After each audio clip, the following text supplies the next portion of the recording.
Hi, my name is Nicole Dixon. I've done a case study on bipolar disorder or manic depression. And I've also read the book by Terry Chaney called Manic, a Memoir.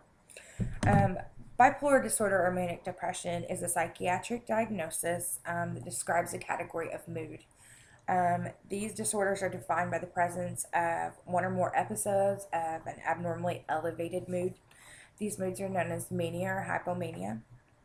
Individuals who experience manic episodes almost always experience some depression.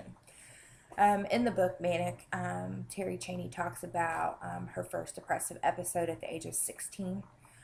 She had stopped talking to her friends, just going out, watching TV, just doing anything.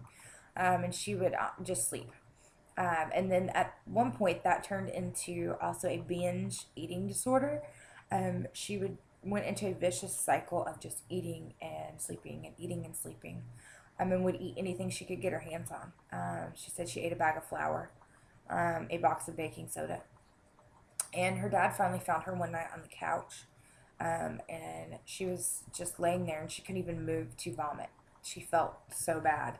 And so finally, she had to confess to her dad what had been going on, and he finally took her for her first outpatient treatment.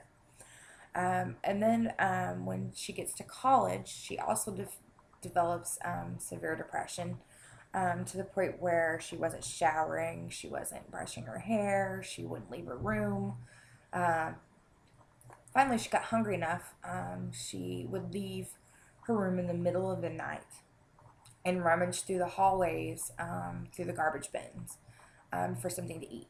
And finally, one night, she was caught because she passed out in the hall, woke up the next morning in the hospital, and had been suffering a severe case of malnutrition. So they called her parents, of course. Um, they found out and they sent her for more treatment. As she graduates from college, she goes to law school. She graduates from law school and she becomes a very prestigious lawyer for a very prestigious firm and actually worked on some cases for Michael Jackson. Um, she talks about in her book how she tried to hide her disease from all of her coworkers and from the partners from her law firm. Um, she wouldn't turn in any of her doctor's appointments or prescriptions to her insurance so that her employer couldn't find out. She said she had a debilitating problem, a dental problem, that she had to go see someone once a week for that when she was actually seeing her therapist.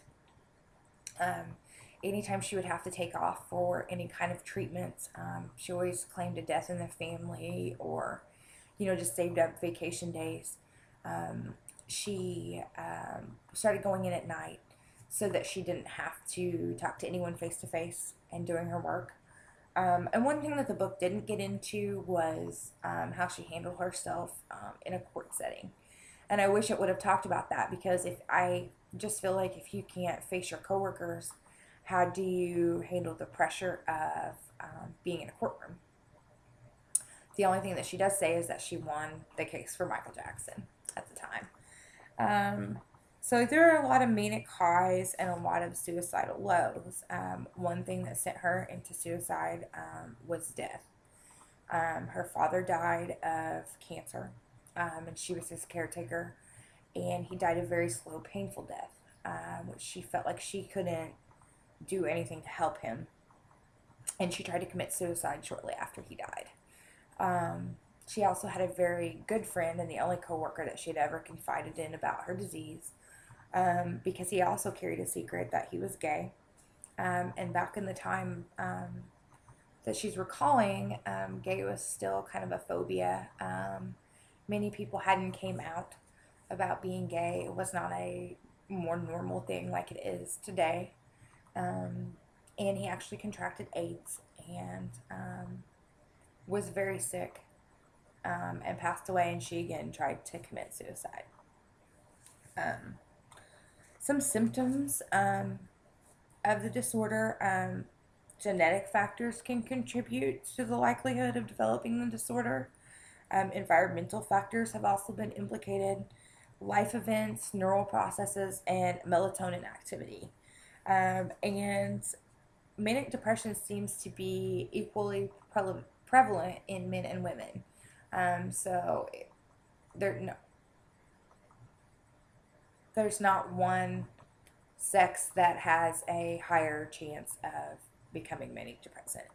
And some of the depressive states would consist of persistent sadness, anxiety, guilt, anger, isolation, problem sleeping, and social anxiety.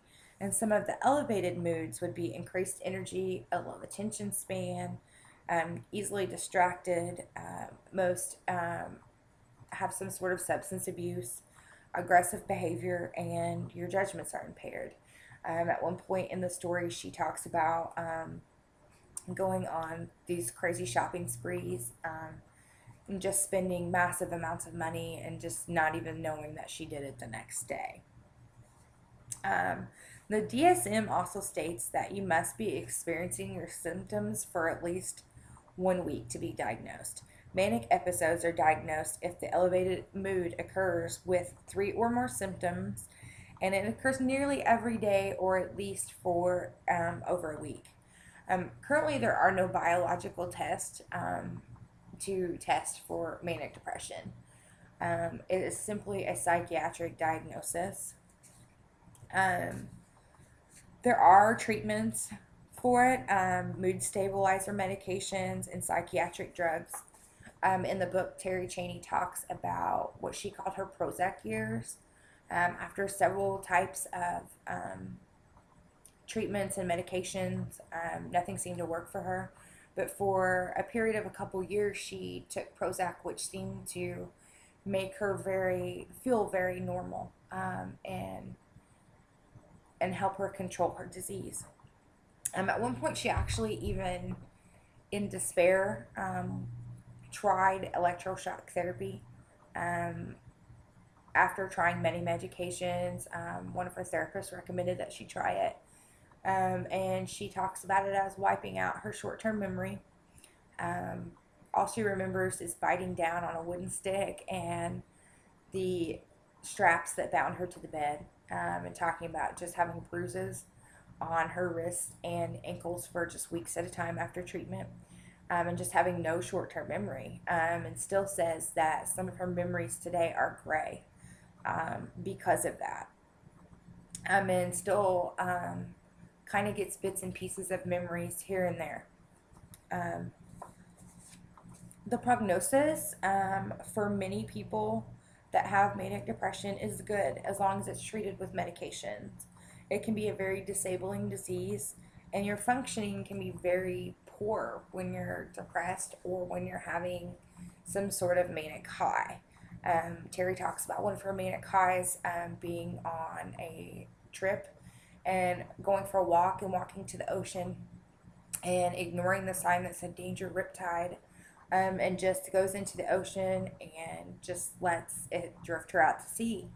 And before she realizes it, a lot of time had passed and she's in the middle of the ocean. And when she realizes she needs to get back, of course, there's nobody there to help her.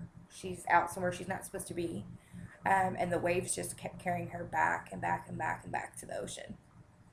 Um, so it is a very disabling disorder and can be very dangerous to oneself. Um, I think one thing that I have really learned from this class and reading this book and doing my research is that I think a lot of people these days are labeled as crazy. And I think there really are medical reasons that people cannot help um, for the way that they act. And it can be treated as long as they seek the treatment and take their medications regularly. So I believe that I've learned a lot, and I'll be not so quick to judge people. But I really enjoyed this project. Thank you very much.